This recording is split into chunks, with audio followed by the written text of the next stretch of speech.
Welcome to Get Green, Northwest Indiana, your home for lawn care solutions with Steve Daly. Each podcast, you'll learn the secret tips to growing healthy green grass and best practice solutions for watering, weed and feed, aeration, and mowing.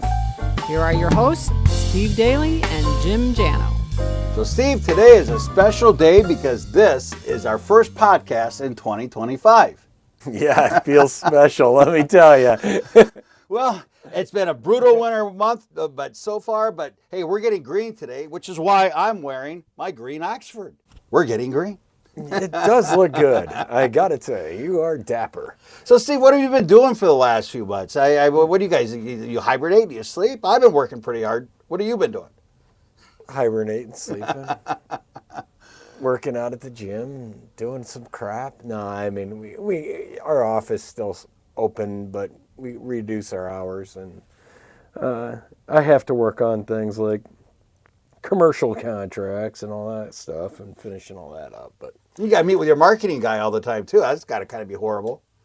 Yeah. Yeah. Let's not even go into that. Well, I had a great winter this year because I got invited to the Perma-Green Christmas party. So did my wife. I get a feeling maybe I only got invited because of my wife, but... Yeah. I mean, come on. Who doesn't want to hang out with your wife? No, that was a great party. It was downtown Valpo. You had great food. Your people are absolutely amazing. It was a good night, and they deserve a night to have some fun. So the one thing that I've always found remarkable is you can be pretty demanding. You expect a lot. Yeah. Not that bad. But you tend to have people that love working for you. And it's really cool to be part of it. The reason I was so excited about being at your Christmas party is because I was welcomed into a culture of people that just seem to love what they do. And I think you've said it enough times. That's what makes Perma-Green special. Well, I mean, you try to create a decent work environment anyway. I mean, when I say everybody loves what they do, that might be a bit of a stretch. But they work hard and they care, and for the most part, everybody does what they're supposed to do. So it isn't something where everyone loves to do. You know how that is. Any walk of life. It's the other day. If you go to work, it's work. It's work. Yeah. I mean, they'd love to be doing things where they just cash checks and hang out and do nothing, but. Well, but that's winter. My technician from a couple years ago, I thought he retired. And at your Christmas party, he said, you know what? He goes, yeah, I'm back. He goes, I don't work as many hours as I used to, but I enjoy the gig. He really enjoys the people part of it and the ability to, because he's working like 3 days, and he likes the people he works with, and that's important. I think the people that we have are good people, and whether everyone absolutely loves what they do or what, that's a whole different. There's some of them love it, absolutely love it. They're like, oh, this is great, and there's others, it's a job. And that's just the reality of life. But they're a good team. They're good people. So they are fantastic. Right. And what's interesting is I've been pretty busy the last few months because we're redoing your website. And one of the things I'm most excited about is the new community pages. But we'll talk about that in another. That's a podcast of its own. That's going to be a cool page for anybody who lives in Northwest Indiana that cares about a green, healthy lawn. But we'll talk about that a little bit later. I think that's 8 cool pages. 8. There's 8 of them. Plus, there's the hub page that has that you land on and decide which community you want to go to. So it makes it very easy to navigate and a lot of fun. But that's what I've been working on for the last few months. Is we're working on rebuilding your website to create even a better experience for your customers. And today we're going to talk about your lawn services page, which some people might call the About page. But you have your people on that page, and it's nice to see who works for you and that these people come from the communities that they serve and what have you, generally speaking. But you talk a lot about your services on your About page, and I guess that makes sense because if somebody wants to know what you're about, they want to know what you're about when it comes to their lawn. So let's talk a little bit about your new About page. So we start off with where we get into what you have to offer people on your website, including the community pages. And you have, if somebody lands on that page, they can go right to their community and bypass anything else. That's kind of neat. I mean, it's not going to list every single town. We do highlight a few towns that we are, doing business in, just as an example. But it does cover pretty much the entire area that we do service. Well, but you have county pages too. So if somebody doesn't live so in that exact city, correct, they can have soil maps for where they live. And let's not steal the thunder of our next podcast when we talk about these community pages, because they've got some really cool tools. But let's just tease our listener with a little bit about what are some of the cool tools. Like, my favorite is Daly's Tips. That's real time. That's something where, as the summer progresses, if we've got a week of drought, if we've got... I mean, you call it Daly's Tips. I usually just call it lawn care recommendations. But you like to jazz that stuff up a little bit. I'm more just... I just want to try to give you some information. And by any other name, it's useful information. Yeah. Like, for helpful instance, lawn tips. Well, for instance, what would be an example of that? I mean, like, let's just say that it's raining a lot and lawn practice or mowing practices change. What would be something you might recommend on that page? It's raining a lot. Mowing practices don't really change. Mow it high. Mow it like you normally do. That sounds like something you would say in Daly's Tips too. Yeah, it is. I mean, don't.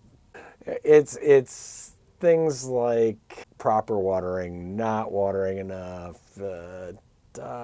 It's just a way of trying to reach your goals. So. Well, but it's also there when there's the squeaky wheel. I mean, for instance, when we have an invasion of pests, it's helpful to have a place where somebody can, if they see, they're not sure if they have drought or if they have an infestation of pests or what have you. You kind of help guide people throughout the season. I think that's wonderful. But you also have soil maps, and then you have GDD tracker. What's the GDD tracker? Basically, the number of days it takes to get to certain points of what chemicals you should be applying, trying to get down certain products in a certain timely fashion. It's letting you know when to have your pre-emergence done by for crabgrass. It's letting you know how long you got before, say, annual bluegrass germinates or is going to seed or whatever. It's just a way, when does dollar spots start, and that's determined by the prevailing weather that creates the GDD tracker that, it just gives you an idea of when these events will occur based on temperatures and stuff. And you also have your lawn management tools, which talks about moisture and soil temperature. It's a great page, but so when you start your page off, you jump right into who you are, but rather than taking a bow, which you are Northwest Indiana's original lawn care service, so I think that speaks volumes. But then speaks volumes to Butch Shiplove and Tom Jessen, which hey, it's a long time ago. Yeah, well, humility fits you well, Daly. So, all right, so we start off with you do just, actually, you don't even take a bow. You talk about the solutions and the tools that you have on your website, your podcasts, your blogs, your videos, your full season calendars. It just a lot of useful information. But then we break it down into where we start taking a deep dive into your actual services. And at number 1, we have lawn aeration service. So guess what? After last year, you're going to want to aerate your lawn a lot. Really? So, I mean, yeah, it was pretty stressful. And I usually have to do a lot more than most people, so that doesn't bode well for me. I mean, I would, in a season like last year where we had a lot of pressure and a lot of disease issues and things like that, keeping it breathing and keeping the nutrients getting to where they need to go and breaking things down, it's important. So yeah, continued aeration. If you were doing it last year, I would say do it again this year. It isn't going to hurt you, and we might even get into a more heavy, if we can get the time frame and more spring aerations for some of the people that had some disease issues last fall. So, and there's certain factors that determine your aeration strategy, and that's different with every homeowner. Most of my aeration strategy is, most of the time we try to do a majority of ours in the fall. But with, lawns struggling a bit and different things, if you weren't aerated last year, spring aeration is not a bad idea. Or doing it to, like if you had certain disease issues that you need to maybe run a fungicide this year, and you aerate prior to putting the fungicide down so it gets to where it needs to go. And like that's pretty common with summer patch diseases. Late last year we started aerating, then following it up right behind it with a fungicide. We're going to have to do that again with a few of these lawns this year because summer patch is recurrent. And your assigned technician, they can help the homeowner guide them along the way as far as what best practice is, what would be when it might be a good time to do it. They will make some recommendations, and also if you ever have something going on, you can always reach out to our offices, and we will send either myself or Jason, my manager, a representative that can get you to the point you need to be to whatever decisions you need to make. Do we aerate now? Do we do this? Do we put a fungicide down? Do we seed? When do we seed? How do we do this? All those things. I mean, that's part of the scheduling. When you schedule a service, that's available to you. No, we're not stopping by and seeing you all the time. But I mean, if you see a particular how do you do it? thing, How many clients do you have? That could be a little tough on the scheduling. It's close to 4,000. So it's not like we can't just do a drop by, that's not really the way this works. Is we need you to be the eyes and ears, and hey, see what's going on out there. Don't be afraid to communicate. If there's something going on that's particularly bad, we can come out and address it. So, and last year I efficiently went from aeration to irrigation, because now when you have your lawn aerated by Perma-Green, their inside support team, they call you, they basically coordinate with you. Well, I forgot I buried my hose in a ditch so that I could water my garden that was along the shoreline. Well, yeah, we can't take responsibility for things that we can't see based on what the price of an aeration service is. Well, and that's the funny part about it is I was warned, and I was told, get everything out of the way. You guys came out. I was so excited. You guys came out, and folks, you got to see the tools, the equipment. It's really cool. They come out. I'm excited. It's like Christmas morning for a lawn care lover like myself. And then you guys did you guys fertilized shortly thereafter, which was part of your strategy. And then I was supposed to water it because you use a slow release, which is done so that it gives the homeowner more chance to control when they can actually get out and water it. So I turned my water on and turned the sprinkler on, and I realized that my whole yard is filled up with sprinklers. The irrigation system was created by the aeration running over the buried hose. Now, all right, let's clarify, because most properly buried irrigation lines are, say, far enough down you'll never hit it with an aerator, but your homemade modified version that's only a couple, say, 1.5 inches underground, that can be hit with an aerator. So. See, just so you know, I am 100% responsible for forgetting to pull up my hose, but it was worth it because it was hilarious when I turned my hose on, and I'm like, what the heck? How did I get this sprinkler system? There was water everywhere. most things you really got, when it comes to aerating, you want your cable line. If you want that marked, call and ask for it to be marked, or let them know you're aerating. A lot of times you can call 811, but they're not marking cable lines so much anymore. I don't believe they're marking more of the gas lines, electric. We're not hitting those. Those are way too deep. And in the end, my enthusiasm was justified because It took a few days for the core aeration plugs to break up, and in no time at all they were gone. And man, did my yard look good last year. So what was otherwise a very, very difficult season, my yard stood out in my neighborhood. And what else do you want as a homeowner? So, at least that way you don't have to move, Well, You don't want to be the guy people don't like because your lawn looks like crap.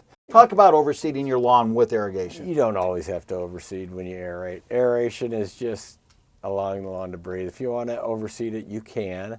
It's also a way of, helping fill in some of the damaged areas or whatever.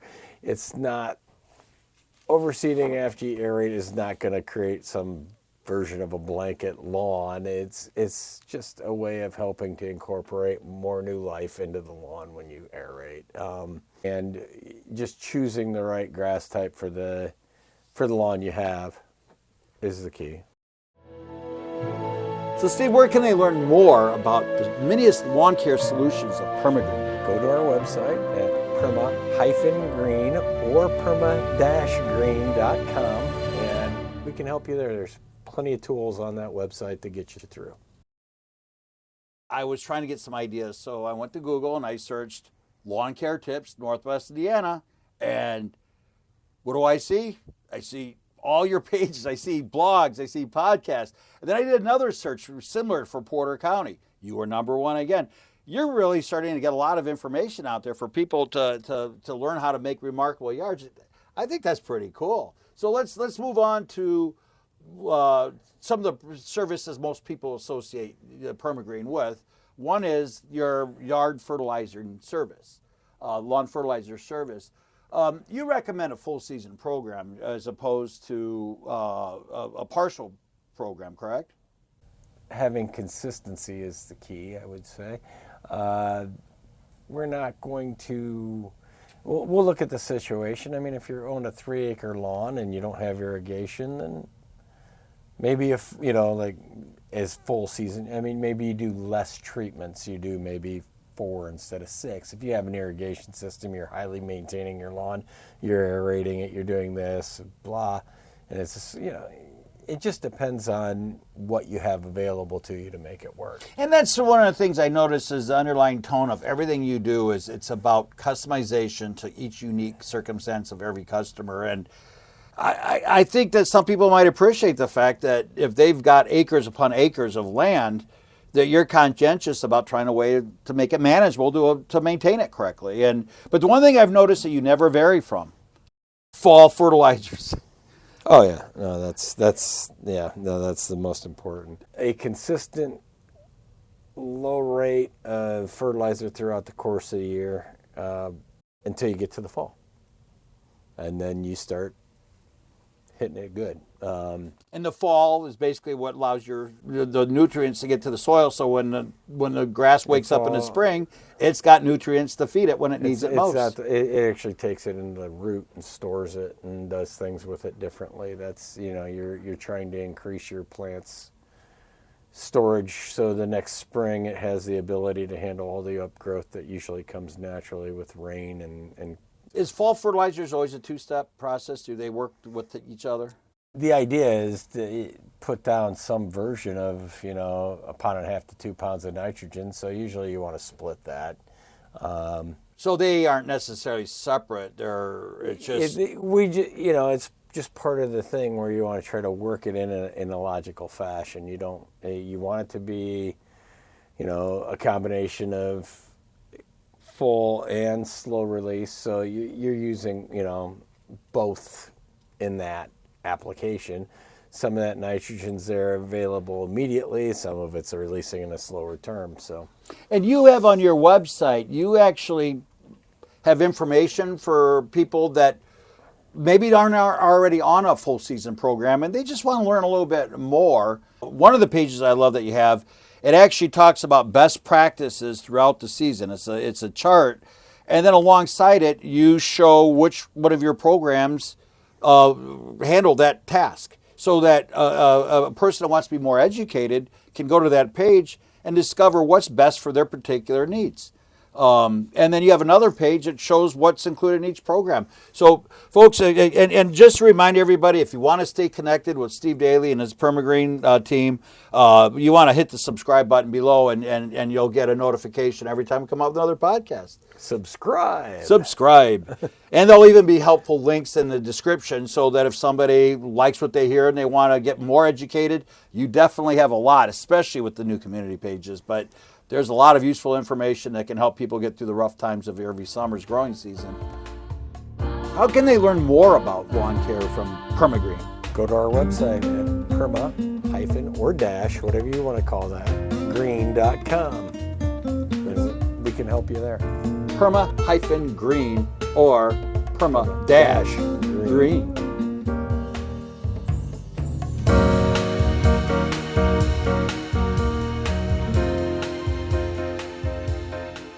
The misconception is that lawn care companies are out there just throwing weed controls everywhere. Oh, they're just spraying to spray. Not the case at all.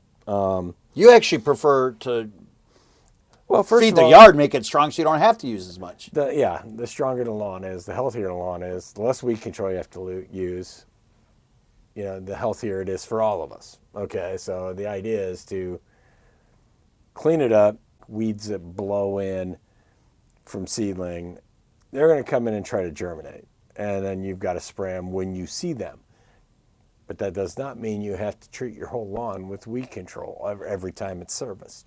Matter of fact, it's terrible for it. It reduces the actual competition of the grass by putting it under stress. So there's no need to do that. You're not paying for weed control, or you're not paying for fertilization. Technically, what you're paying for is outcomes. You're paying for outcomes and service, correct? And that your lawn is as strong as it can be. I mean, if you're not doing the right things, there's so many things we can do for you.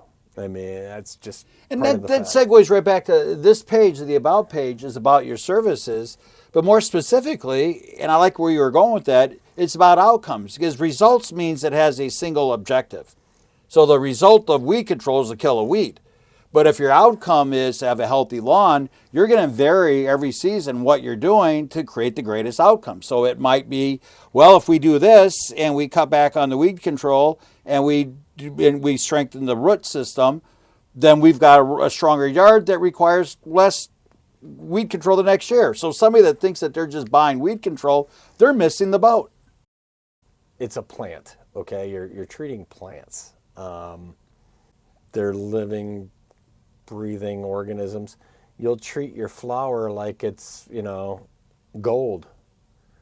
But a lot of people treat their lawn like it's, it'll come back. It always comes back until it doesn't, or you're letting it fight its way through a summer like last summer. I haven't seen too many people drive their car on their flower bed, but I've seen people drive their car on their lawn. They will park in their lawn, yes.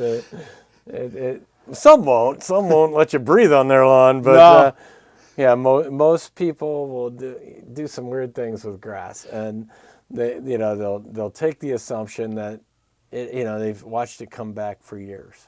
Okay, it's all, well, I didn't water it last summer and it came back. It always comes back. Well, after the last few years, they may not be saying that as much. It's not been as successful the last few years because it's been drier and drier and hotter. So, I don't know. So, speaking of outcomes, let's go to our next section on your lawn services page, or also called the About page, which is lawn pest control. And that's another situation where your outcome philosophy is better than results, because you've actually adjusted what you use that allows greater outcomes because you don't have to use as much and it's not as bad for the planet. Talk a little bit about your philosophy on lawn pest control and outcomes. What's a pest? Really, the definition of a pest generally in say lawn care terms is something that is not desired to be there, whether it's a weed, whether it's... Okay, so a pest isn't an insect. A pest is an undesired object. Trying to be on the safer side of how to deal with it. We're using acetylprin, which is a very low rate, but highly effective, most expensive on the market, but it is great at what it does to control grubs. But it also controls other things, correct? Correct, yeah. It controls a number of other surface and subsurface feeding insects. So. And reading several of your blogs, there's a lot of research that indicates that the celery that you use is actually less damaging to the environment than alternate solutions, correct? Well, I mean, yeah. Well, our listeners may not know that. Yeah, I mean, you're always trying to make the conscious decision to protect your environment. I get a feeling that some of your competition, I know you're a humble guy and you never, but I'm not you, and I'm going to say it. I don't believe that a lot of your competition is as conscientious about Northwest Indiana and your neighbors as you are, because I think not. Just in the industry today, I think the industry is a lot more conscientious of it. Pollinators you want to protect, as much as you can. And there's products out there that are great grub controls that work fantastic for grubs, but they do have negative effects on your pollinators. So just scrolling down the rest of the page, you list how you have a mosquito lawn treatment, and we have a little bit of information about that, about your grub control, flea yard treatment. And then there's a couple other sections, but you finish strong with talking about that you are certified with the Office of Indiana State Chemist. Well, Steve, it's been a lot of fun learning a little bit about your new lawn services page, and with all the new web pages, I think you have like 15 refreshed pages. We're going to talk a little bit about those in future months and how each one's a solution. But for our listeners, if you ever want to find quick solutions, there's a pretty good chance that if you search lawn care tips or anything else related to Northwest Indiana, you're probably going to see at the top of the search engines one of your pages. It's really cool to see you spending so much time helping your community grow healthy grass. Advertising guy helping the community. So, Steve, thank you so much for sharing your secret tips for growing healthy lawns, and welcome into 2025. It's going to be a great year. Thanks, Jano. Have a great day. You too. Thank you, Steve.